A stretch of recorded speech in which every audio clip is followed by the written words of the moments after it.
या देवी सर्वभूतेषु मां चंद्रघंटा रूपेण संस्थिता नमस्तस्यै नमस्तस्यै नमस्तस्यै नमो नमः। जय माता दी।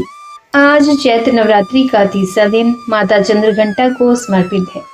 इनकी पूजा करने से मनुष्य को यह लोक तथा परलोक दोनों लोकों में सभी प्रकार के सुख प्राप्त होते हैं। उनका परम कल्याण होता है। देवी की पूजा में लीन साधक को कई तरह की सूक्ष्म ध्वनियां सुनाई देती हैं, जो मन को शांति भी प्रदान करती हैं। इस दिन साधक का त्रिनेत्र अर्थात मणिपुर चक्र जागृत होने से ऐसा होता है। तो इन दिनों में बड़ा ही सावधान रहना चाहिए। इसीलिए इनकी पूजा पाठ कथा श्रवण को बीच में नहीं छोड़कर उठना चाहिए। माँ चंद्रघंटा की पूजा करने से मन से निराशा, निर्बलता, दरिद्रता, नकारात्मक ऊर्जा, सभी तरह के विकार नष्ट हो जाते हैं। जिस व्यक्ति को क्रोध ज्यादा आता है वह माता चंद्रघंटा की पूजा उपासना करे। इन माता का प्रिय भोग दूध, केला, खीर है और प्रिय रंग लाल और भूरा है। तो आज आपको सुना रहे हैं माता चंद्रघंटा की बड़ी ही दुर्लभ तथा पौराणिक कथा। आप सब बड़े प्रसन्नता और श्रद्धा से सुनिएगा। अपनी कठोर तपस्या से भगवान शिव को वापस जीतने के बाद देवी पार्वती राजा हिमवान के महल में लौट आई। राजा हिमवान और देवी मैनावती अपनी पुत्री को अपनी तपस्या में सफल देखकर बहुत ही प्रसन्न होते हैं। शिव और माता पार्वती के विवाह का दिन भी आया और सभी देवता गण उनकी बारात के साथ राजा हिमवान के महल में गए। आगे आगे प्रभु शिव और पीछे देवता गण और उनके भूत प्रेत आदि गण। वह तो भोलेनाथ हैं, उनका नाम ही शिव है, जो शुभता को धारण करते हैं। उन्हें बाहरी दिखावे और औपचारिकताओं के पालन की क्या परवाह है। वह जैसे थे वैसे ही विवाह के लिए आगे बढ़े। वासुकी और तक्षक जैसे सबसे भयानक सांपों के साथ उनकी माला, कंगन, कमरबंद और बालियां थीं। उनके बाल उलझे हुए थे। उनका पूरा शरीर शमशान की रात में ढका हुआ था। उन्होंने अपने 5 सिर प्रकट किए और प्रभावशाली, उग्र और तीव्र दिख रहे थे। वे बारात में राजसी घोड़ों पर सवार होकर अन्य लोगों के विपरीत एक बैल पर सवार होकर आए थे। मैना देवी माता पार्वती की माँ, जो अपने दामाद पर नजर डालने की उम्मीद से प्रतीक्षा कर रही थी, जिसके लिए उनकी बेटी ने इतनी कठोर तपस्या की थी, भगवान शिव के प्रकट होने पर हैरान और निराश हो गई। उनका रूप न केवल अरुचिकर था, बल्कि वह अत्यंत अनियंत्रित और विचित्र रूप से घिरे हुए थे। भूत प्रेत और पिशाच बम बम भोले के नारों से वातावरण को गुंजायमान कर रहे थे। भूत पिशाच, साधु और अघोरी बारात में शामिल हुए। सभी गण इतने उत्साहित थे कि उनकी मर्यादा के लिए कोई जगह ही नहीं थी और उनकी खुशी का भी कोई ठिकाना नहीं था। परंतु यह किसी भी तरह से सुंदर या सुखद दृश्य नहीं था। इस तथ्य को पहचानने में असमर्थ माता मैना देवी ने सोचा, उनकी शाही कोमल बेटी अब अपने पति जैसे आतंकित स्वभाव वाले व्यक्ति के साथ कैसे प्राणियों के बीच में रहेगी। मैना देवी अचेत हो गई।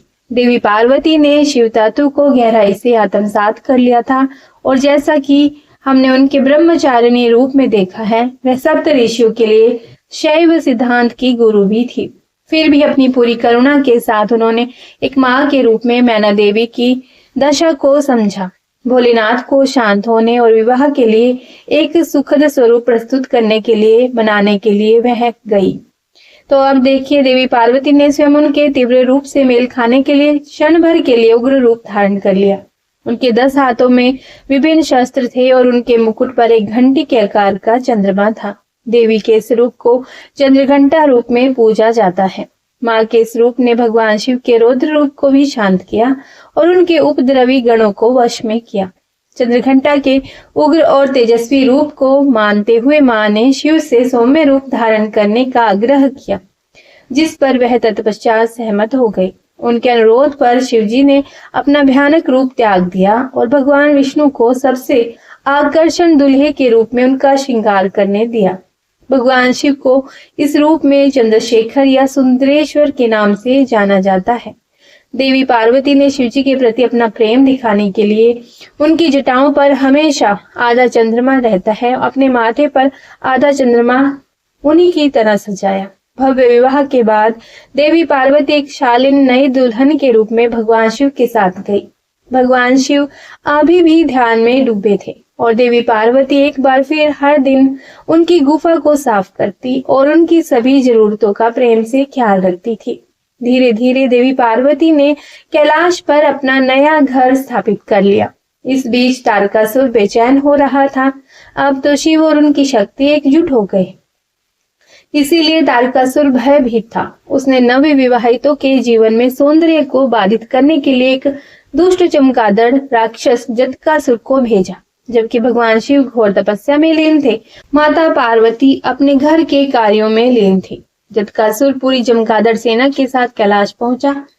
जटकासुर और उसकी चमगादड़ सेना ने आकाश को केवल अपने पंखों से ढक लिया। उन्होंने माँ पार्वती के नए सजाए घर को जाड़ना आरंभ कर दिया। अभी भी एक संकोची दुल्हन और राक्षसों और असुरों के तरीकों में माँ पार्वती ने शक्तिशाली नंदी की मदद लेने का फैसला किया, परंतु नंदी जी कहीं नहीं मिली। इसी बीच भगवान शिव के अन्य गणों ने जटकासुर उसकी शक्तिशाली सेना से सुरक्षा के लिए उनसे प्रार्थना की, क्योंकि उन्हें बार बार जटकासुर के हाथों का सामना करना पड़ा रहा था। भगवान शिव अभी भी गहरी तपस्या में लीन थे। तब माता पार्वती स्वयं शिव से मिलने गई। उन्होंने उनसे इस स्थिति से बाहर निकलने का मार्गदर्शन करने के लिए विनती की। फिर भी अपने तप से विचलित न होते हुए भगवान शिव ने उन्हें भीतर से सशक्त करने का निर्णय लिया। भगवान शिव अपनी साधना में गहरे थे। तभी माता पार्वती को जटकासुर से स्वतंत्र रूप से लड़ने की प्रेरणा मिली। अकेले उन्होंने जटकासुर से युद्ध करने का फैसला किया। वे गुफा से बाहर निकली और देखा कि गुफा से बाहर अभी भी अंधेरा था। आकाश में चमगादड़ों के पंखों से आकाश ढका हुआ था, इसलिए उन्होंने अंधेरा कर रखा था। उन्होंने चंद्रदेव से प्रार्थना की कि वह उनके युद्ध के मैदान को रोशन करने के लिए उनके माथे पर आराम करें। युद्ध के मैदान में उनकी सहायता करने के लिए हिमालय भेड़ियों का एक झुंड उनकी सहायता के लिए दौड़ा। देवी पार्वती को जल्दी पता चला कि जटकासुर आकाश में चमगादड़ों द्वारा सक्रिय था, इसलिए वह युद्ध के मैदान में एक विशाल घंटा और एक घंटा लेकर आई। घंटी इतनी जोर से बजी कि चमगादड़ों ने आसमान साफ कर दिया। जैसे ही भेड़ियों में से एक ने जटकासुर पर आक्रमण किया, देवी पार्वती ने जटकासुर के सिर पर घंटे से प्रहार किया, जिससे वह एक झटके में ही मर गया। माथे पर चंद्र और हाथ में घंटा लिए देवी के इस रूप को ब्रह्मदेव ने देवी चंद्रघंटा के रूप में महिमा मंडित किया। शरणागत दीनार्थ परित्राण परायण सर्वस्याति हरे देवी नारायण नमस्तुते सर्व मंगल मंगल शिवे सर्वार्थ साधिके शरणम त्र्यंबके गौरी नारायणी नमस्तुते। तो यह कथा इस बात का प्रतीक है कि अपने अंदर की शक्ति को पहचानने के लिए हमें दैवी प्रेरणा की आवश्यकता होती है। जैसे कि भगवान शिव ने माता पार्वती को बताया, चंद्रघंटा के रूप में युद्ध करके पास में मौजूद अपार शक्ति का एहसास कराने के लिए घंटे के आकार के अर्धचंद्र से सुशोभित सुनहरे रंग वाली और 10 भुजाओं वाली वह सुनहरे शेर पर सवार है। 8 कोमल हाथों में त्रिशूल, गदा, तीर, धनुष, तलवार, कमल घंटी, एक रुद्राक्षमाला और कमंडल युक्त पानी का बर्तन है, जबकि उनका एक हाथ अभय मुद्रा भय को दूर करने वाली मुद्रा में है। उन्होंने नारंगी रंग के वस्त्र पहने हैं। वे शेर या बाघ पर सवार हैं, जो बहादुरी और शक्ति का प्रतीक है। जय माता चंद्रघंटा। प्रेम से बोलिए माता पार्वती की जय। आइए सुनते हैं मनसा देवी की कथा। मानस पुत्री होने के बाद भी मनसा देवी की पूजा शिव परिवार के साथ नहीं हो रही थी, जबकि उनके परिवार के ही माता पार्वती, गणेश जी, कार्तिकेय भगवान, भैरव, नंदी आदि की पूजा हो रही थी, जिसकी वजह से मनसा देवी असंतुष्ट रहती थी और इस समस्या को लेकर वे भगवान शिव के पास गए। शिकायत सुनकर शिव जी ने कहा, हे पुत्री मनसा, पृथ्वी पर चंपापुरी में एक सौदागर चंद्रधर मेरा सुप्रसिद्ध भक्त है। सर्वप्रथम उसी सौदागर से तुम पूजा करवा लो। अगर वह तुम्हें पूजा दे देगा तो तुम्हारी पूजा इस पृथ्वी पर शिव परिवार की तरह होने लगेगी। मनसा देवी चंपापुरी के चंद्रधर के पास प्रकट हुई और उस सौदागर से अपनी पूजा मांगी, लेकिन चंद्रधर ने उनकी पूजा करने की बजाय उनकी अवहेलना कर डाली। परिणाम स्वरूप सौदागर के 6 पुत्रों को मनसा देवी के विष का कोपभाजन शिकार होना पड़ा। चंद्रधर के सभी पुत्र सर्पदंश के शिकार हो गए। फिर भी वह शिव भक्त चंद्रधर मनसा देवी की पूजा को तैयार नहीं हुआ। कुछ समय बाद चंद्रधर को बाला लखिंदर के रूप में 7वां पुत्र हुआ। माता मनसा देवी के श्राप के अनुसार बाला लखिंदर की मृत्यु सुहागरात के दिन सुनिश्चित थी। हठी सौदागर ने भगवान विश्वकर्मा का आह्वान कर लिया और बांस का एक ऐसा अद्भुत भवन बनाने को कहा जिसमें सुरक्षा को लेकर कोई छेद छोड़ने के योग्य न हो। इस बात का पता चलते ही मनसा देवी ने कारीगरों को बुलाकर एक छोटी सी सुराख मकान की दीवार में छोड़ देने पर राजी कर लिया, जिसे आसानी से देखा नहीं जा सकता था। बाला लखिंदर का विवाह नवगछिया के पास उज्जैनी गांव के वासु सौदागर की पुत्री बेहला से हुआ। लोहाबास के दुखे भवन में बाला लखिंदर अपनी नवविवाहिता सुंदर पत्नी बेहला के साथ सुहागरात में शयन कक्ष में था। मध्य रात्रि में सर्पदंश का शिकार हो गया। नागदंश का शिकार होते ही बाला लखिंदर के उपचार एवं सर्पदंश झाड़ने के लिए चंपापुरी के वैद्य एवं ओझा सभी को बुलवाया गया, लेकिन देवी मनसा ने उन्हें रोक दिया। फलस्वरूप तेज विष के कारण लखिंदर की मृत्यु हो गई। मृत्यु के उपरांत सती साध्वी बेहला पति को पुनः जीवित करने के लिए संकल्पबद्ध होकर विश्वकर्मा जी का आह्वान करती है और विशाल नौका पर एक मंजिलों वाली मंजूषा केले की पत्ती से नौका बनवाई। उसे लहसन माली से विविध चित्रों से सजाया। उसी केले की नौका पर बेहला अपने पति के पार्थिव शरीर को लेकर चंपापुरी से स्वर्ग के लिए जलमार्ग से प्रस्थान करती है। उसने लाल साड़ी पहन रखी थी और सिंदूर लगा रखा था। नदी के किनारे उस शव को बहुत दूर ले गई। वह अपने पति को पुनः जीवित करने पर तुली हुई थी। बहुत दिनों तक उसने कुछ भी खाया पिया नहीं था, जिससे उसका शरीर सूख गया था। लखिंदर के शरीर से दुर्गंध भी आने लगी थी। उसके सारे शरीर में कीड़े पड़ गए थे, मात्र उसका कंकाल ही शेष रह गया था। बेहुला नाव को किनारे की ओर ले चली। उसने वहां पर एक धोबिन के मुख से तेज टपकते हुए देखा। बेहला के कठोर तप को देखकर मनसा देवी ने ही उस धोबिन को वहां भेजा था। उस धोबिन ने बेहला से कहा कि हे पुत्री, तुम मेरे साथ देवलोक में चलकर अपने नित्य से महादेव तथा सभी देवताओं को प्रसन्न करो, तो तुम्हारे पति पुनः जीवित हो जाएंगे। बेहला ने उसकी सलाह मानी और उसके साथ चल पड़ी। पति की अस्थियां उसके वक्ष स्थल से चिपकी थी। वह अपने पति की स्मृति से उन्मत्त होकर इस प्रकार से बेहला स्वर्ग की ओर चल पड़ी। रास्ते में जाते हुए बहुत सारी कठिनाइयां उसे झेलनी पड़ी। उसे रूह कपा देने वाली वैतरणी नदी को भी पार करना था, जो कि यमलोक में थी। उसने गौ माता का आह्वान किया और कहा, हे गौ माता, यदि मैंने सच्चे हृदय से आपकी सेवा की है, मेरे मन में लेश मात्र भी छल कपट नहीं है, तो आप मेरी सहायता करें। यह सुनकर गौ माता तुरंत वहां प्रस्तुत हो जाती है और बेहला को अपनी पूंछ के सहारे बैतरणी नदी को पार कराती है। इस प्रकार सती सावित्री बेहला अपने पति को लेकर बैतरणी नदी को पार करती है और यमलोक होते हुए यमराज के प्रश्नों का जवाब देते हुए उन्हें प्रसन्न करती है और बेहला इंद्रासन पहुंच गई। बेहला ने अपने अस्तित्व के तेज एवं अकाल भक्ति नृत्य से भगवान इंद्र को प्रसन्न कर दिया। भगवान इंद्र सहित सभी देवताओं ने उसे मनोवांछित वर मांगने को कहा। बेहला ने अपने पति का जीवन दान मांगा। इस प्रकार से सभी देवताओं ने मिलकर माता मनसा देवी की अनुग्रह से उसके पति को जीवित कर दिया। तब बेहला ने अंत में आकर देवताओं से कहा कि उसे अपने 6 जेठों का जीवन भी दान में चाहिए। भगवान इंद्र ने सहस्र उसकी मांग स्वीकार कर ली। फिर क्या था, सातों भाइयों के साथ बेहला चंपापुरी अपने ससुराल लौट आई और बेहला का भव्य स्वागत किया गया। माता मनसा देवी प्रकट हुई और बेहला के समक्ष पुनः अपनी पूजा का प्रस्ताव रखा।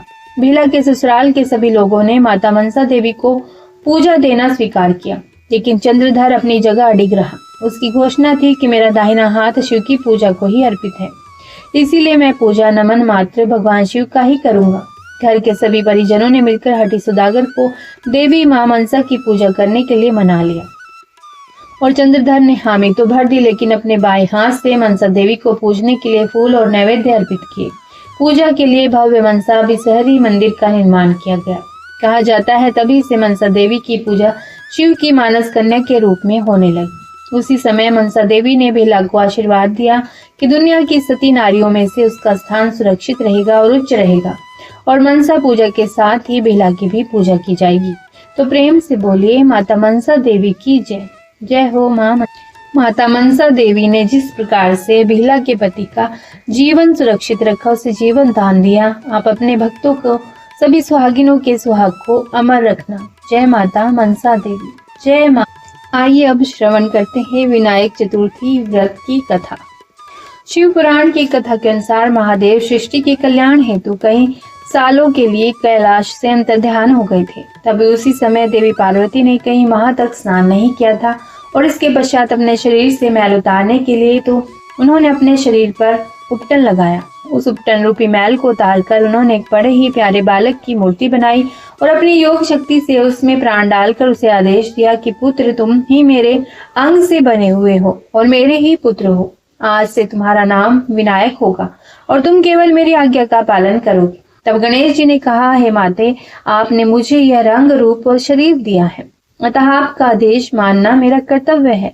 तब माता पार्वती बोली, पुत्र, मैं स्नान करने जा रही हूँ। जब तक मैं वापस न आऊं तब तक तुम किसी को भी अंदर मत आने देना। इसके पश्चात माँ पार्वती स्नान करने के लिए चली गई और अपनी माता के आदेश के अनुसार भगवान श्री गणेश द्वारा पहरेदारी करने लगे। अब कुछ समय पश्चात महादेव जी, शिव शंकर जी अपने अज्ञातवास से लौट आए और द्वार पर पहरा देते हुए गणेश जी से उन्होंने कहा, हे बालक, तुम कौन हो और मेरे इस द्वार पर पहरा क्यों दे रहे हो? तब विनायक जी ने कहा कि मैं अपनी माँ की आज्ञा का पालन कर रहा हूँ। मेरा एकमात्र उद्देश्य है माँ की आज्ञा का पालन करना। परंतु शिव जी इस बात को समझने में असफल थे और काफी समय तक वाद विवाद होने के पश्चात महादेव जी क्रोधित हो उठे। अपने मुख पर लगाम लगाने के लिए उन्होंने कहा, हे बालक, अगर तुमने अभी मेरा रास्ता नहीं छोड़ा तो मैं तुम्हें अवश्य ही दंड दूंगा। लेकिन बालक गणेश नहीं माने। तब भगवान शिव जी मारे क्रोध में भरकर उन्होंने अपने त्रिशूल को तब शिवजी ने बड़े ही वेग से त्रिशूल को भगवान श्री गणेश जी पर फेंका और उनका धड़ सर से अलग कर दिया। जैसे ही देवी पार्वती जी ने अपने पुत्र की पुकार सुनी तो वे तुरंत ही वहां प्रकट हुई और अपने पुत्र के बिना सर के पड़े मृत शरीर को देखकर विलाप करने लगी और भयंकर विशाल दुर्गा का रूप लेकर अपने पति शिव जी को बुरी तरह से धिक्कारने लगी। उन्होंने कहा कि आपने जिस प्रकार मेरे पुत्र का वध किया है, ठीक उसी प्रकार मैं इस सारी सृष्टि का सर्वनाश कर दूंगी। तो माता पार्वती त्रिशूल लिए सारी सृष्टि का सर्वनाश करने के लिए निकल पड़ी। इतने भयंकर रूप में सिंह की सवारी करते हुए वे देवी अपने रास्ते में आने वाले सभी का सर्वनाश करना शुरू कर देती है, जिसे देखकर सभी देवता ब्रह्मा, विष्णु और इंद्र आदि देवता भगवान महादेव के पास आए। उन्होंने क्रोधित शिव जी को देखकर कहा, हे महादेव, आप माता क्रोध पार्वती को रोकिए। उनके क्रोध से सृष्टि पर भयंकर प्रलय आ रही है। आप शीघ्र ही कुछ करें, अन्यथा सृष्टि का सर्वनाश होना निश्चित है। और उधर देवी पार्वती जोर जोर से चीख कर अपने पुत्र को पुकार रही थी। तब यही सब कुछ देखकर देवताओं और गणों की प्रार्थना सुनकर महादेव ने कहा कि हे देवताओं, मेरे त्रिशूल द्वारा किया हुआ विनाश कभी झूठा नहीं हो सकता, अतः विनायक का सर पुनः नहीं लगाया जा सकता। परंतु तुम सभी अभी तीनों लोकों में किसी ऐसे जीव को खोज कर लाओ जिस पर उसकी माता का ध्यान न हो। तब महादेव के आदेश के अनुसार इंद्र आदि देवता, नंदी और सभी देवता तीनों लोकों में भ्रमण करने लगे। वहीं महाशक्ति अपने क्रोध से सभी ग्रहों प्रकृति का विनाश करती जा रही थी। तभी धरती पर इंद्रदेव को गज का बच्चा दिखाई दिया, जिसकी माँ उसकी ओर पीठ करके सो रही थी। तुरंत ही उन्होंने उस गज का सिर काट लिया और कैलाश को लौट आए। शिव जी ने महाशक्ति को शांत करने हेतु विनायक जी के धड़ पर उस बाल गज के सर को जोड़ दिया और उन्हें फिर से जिला दिया, यानी कि जीवित कर दिया। तब विनायक जी ने बड़े ही मधुरवाणी में अपनी माँ को पुकारा। अपने पुत्र की इतनी सुंदर मधुरवाणी सुनकर माता क्षण भर में ही शांत हो गई और अपने रुद्र रूप को छोड़कर कोमल स्वरूप में लौट आई। इसके पश्चात शिव जी ने विनायक जी को आशीर्वाद दिया कि पुत्र, मैं तुम्हारे स्वरूप से अनभिज्ञ था। तुम्हारे इस नए रूप के कारण मैं तुम्हें सभी गणों का नरेश बनाता हूँ। आज से तुम सारे जगत में गणेश के नाम से पूजे जाओगे और तुम्हें सर्वप्रथम पूजनीय देवता की उपाधि भी प्राप्त होगी। गणेश जी की बुद्धि और तर्क वितर्क में कोई भी तोड़ नहीं है। तो भगवान श्री गणेश जी ने अब लोक कल्याण के लिए पार्वती जी को एक कथा सुनाई, जो इस प्रकार से है। एक समय की बात है जब कैलाश में माता पार्वती और भगवान गणेश जी विराजमान थे। तब 12 माह की गणेश चतुर्थी का प्रसंग चल रहा था। तब माता पार्वती ने कौतूहलवश भगवान श्री गणेश जी से पूछा। पार्वती जी ने कहा कि हे पुत्र गणेश, हे चंद्रभाल, चैत्र माह की कृष्ण पक्ष की चतुर्थी को तुम्हारे किस रूप की पूजा की जाती है, तथा कोई ऐसा व्रत कहो जिसको करने और कथा को श्रवण करने मात्र से ही निसंतानों को पुत्र की प्राप्ति हो सके और समस्त संकटों से उनकी रक्षा हो सके। तब गणेश जी ने व्रत का विधान बताया और कहा, हे माता, चैत्र माह की कृष्ण पक्ष को आने वाली चतुर्थी को मेरे चंद्रभाल स्वरूप की पूजा करनी चाहिए। अब मैं आपको इस व्रत से जुड़ी एक कथा के विषय में अवगत कराने जा रहा हूँ, अतः आप इसे ध्यान पूर्वक सुनिए। माते सतयुग में मकरध्वज नाम का एक राजा हुआ करता था। वह परम प्रजापालक था। उनके राज्य में सभी लोग सुखी और संपन्न जीवन व्यतीत कर रहे थे। सभी वर्ण के लोग अपने धर्म का पूर्ण रूप से निष्ठा से पालन कर रहे थे। प्रजा निरोगी और स्वस्थ जीवन व्यतीत करती थी। प्रजा में चोर और डाकू आदि का कोई भी भय नहीं था। नगर में रहने वाले सभी लोग उदार, दानी, धार्मिक, बुद्धिमान और सुंदर थे। इतना सुंदर राज्य होने के पश्चात राजा पुत्र सुख से वंचित थे। पुत्र रतन की प्राप्ति हेतु उन्होंने कई यत्न किए, अतः महर्षि याज्ञवल्क्य की कृपा से उन्हें पुत्र धन की प्राप्ति हुई। हे माते, पुत्र रतन की प्राप्ति होने पर राजा की खुशी का कोई ठिकाना नहीं रहा। अब तो वो अपने राज्य का संपूर्ण कार्यभार अपने मंत्री धर्मपाल को सौंपकर विविध प्रकार के खेल खिलौनों से अपने राजकुमार का पालन पोषण करने लगे। यह राज्य का शासन अपने हाथ में आने से धर्मपाल धन धान्य से संपन्न हो गए। मंत्री महोदय को एक से बढ़कर एक पुत्रों की प्राप्ति हुई। सभी पुत्रों को विधि विधान से पूरे हर्ष उल्लास के साथ उन्होंने विवाह संपन्न किया। अब सभी पुत्र धन का उपयोग बड़े जतन से करने लगे। परिवार के सभी सदस्यों में सबसे छोटे पुत्र की पुत्रवधू बहुत ही धर्मपरायण थी। वह भगवान गणेश जी की परम भक्त थी। चैत्र माह के कृष्ण पक्ष की चतुर्थी आने पर उसने भगवान गणेश जी की पूर्ण श्रद्धा भक्ति से आराधना की और पूजन किया और उनका व्रत अनुष्ठान भी किया। साथ साथ उनकी महिमा कथा को भी सुना। अतः उसी घर में पूजन और व्रत से विचलित होकर उस बहू की सास ने अपने पुत्र वधू से कहा कि अरे, क्या तू तंत्र मंत्र द्वारा मेरे पुत्र को अपने वश में कराने के उपाय कर रही है। अतः अपनी सास द्वारा बारंबार निषेध किए जाने पर भी अपने पुत्र वधू में कोई बदलाव आता न देखकर सास पुनः बोली, अरे दुष्टा, मेरे बार बार कहने पर भी तू मेरी बात को अनदेखा कर रही है। मैं तुझे पीट पाट कर ठीक कर दूंगी। मुझे ऐसा तांत्रिक व्यभिचार पसंद नहीं। अपनी सास की बात सुनकर पुत्रवधू ने विनम्रता से कहा, हे सासू मां, मैं संकट नाशक श्री गणेश जी का व्रत कर रही हूँ। यह व्रत अनुष्ठान करने से मनोवांछित फल की प्राप्ति होती है और संतान की प्राप्ति होती है।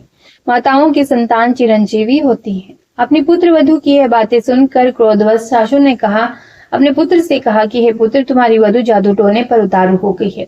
मेरे बार बार समझाने पर भी उसने मेरी एक ना सुनी। अब तुम उसे मार पीट कर उसकी अकल को ठिकाने लगा। मैं किसी गणेश जी को नहीं मानती। वो कौन है और उनका व्रत कैसे होता है? हम लोग तो राजकुल से हैं। हमारी भला किस विपत्ति को वो नष्ट करेंगे। माता की आज्ञा को मानते हुए उसके पति ने उसे मारा और पीटा। इतनी पीड़ा को सहन करते हुए भी उस पुत्र वधू ने व्रत को पूर्ण किया। व्रत के अंत में वो भगवान गणेश जी का स्मरण करते हुए प्रार्थना करने लगी और कहने लगी कि हे विघ्नेश्वर, हे गणपति, आप हमारे सास ससुर को अपना परिचय दिखलाइए ताकि वह आपकी महिमा को समझ पाए और उनके मन में आपके प्रति श्रद्धा भाव जागृत हो जाए। अपने भक्त की करुण पुकार सुनकर भगवान गणेश जी ने देखते ही देखते राजा के पुत्र का अपहरण कर उसे धर्मपाल के महल में कहीं छुपा दिया। उसके बाद राजकुमार के सभी वस्त्रों अलंकारों को उतारकर राजमहल में फेंक दिया। खुद अंतर्ध्यान हो गए। उधर राजा ने प्रेम पूर्वक अपने पुत्र को पुकारा, किंतु उन्हें कोई भी उत्तर नहीं मिला। प्रति उत्तर न मिलने पर उन्होंने शीघ्रता से पुत्र की खोजबीन शुरू कर दी। पुत्र की पुष्टि न होने पर वह शीघ्रता से मंत्री धर्मपाल के महल में गई और वहां जाकर अपने पुत्र को खोजने लगे। उन्होंने सबसे पूछा कि मेरा राजकुमार कहाँ है, और वहीं पर उसके सभी वस्त्र और आभूषण मिल गए। राजा ने कहा, हे धर्मपाल, मेरा राजकुमार कहाँ चला गया? किसने ऐसा निंदनीय कार्य किया है? मेरा राजकुमार कहाँ है?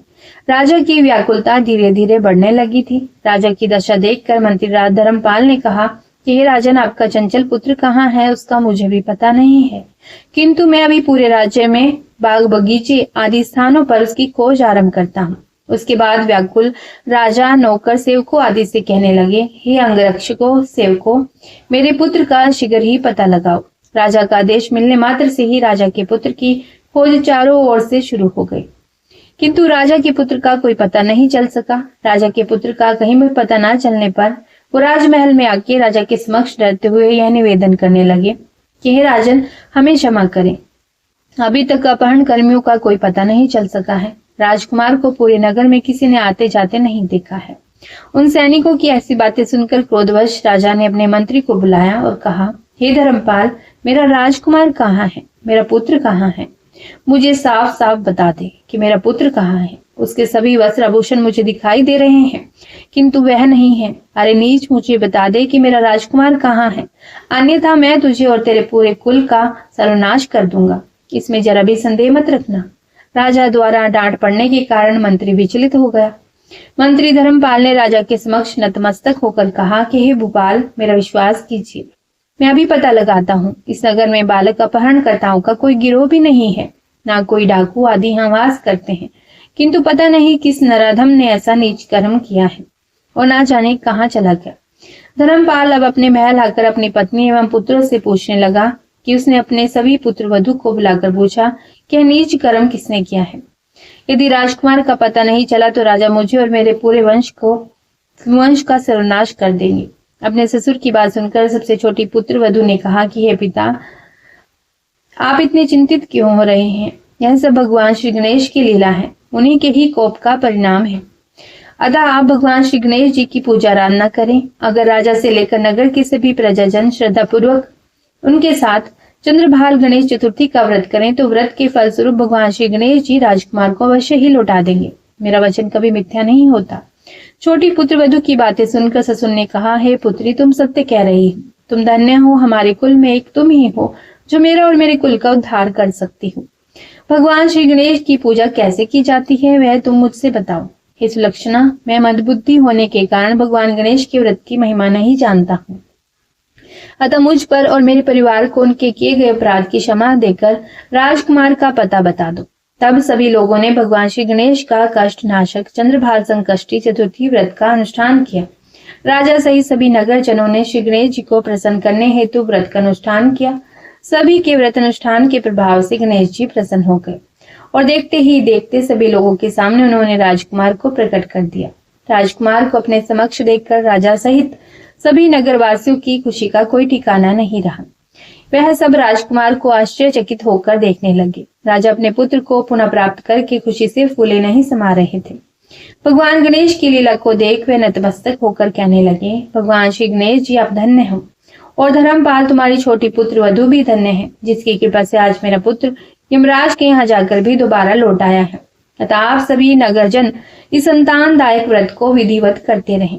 आगे श्री गणेश जी भगवान बोले, हे माता, इस व्रत से बढ़कर इस लोक तथा सभी अन्य लोकों में और कोई व्रत नहीं है। इस कथा का श्रवण युधिष्ठिर ने भगवान श्री हरि कृष्ण से सुना था और इसी चैत्र माह के कृष्ण पक्ष को आने वाली चतुर्थी का व्रत करके उन्होंने अपने खोए हुए राज्य को फिर से प्राप्त किया था।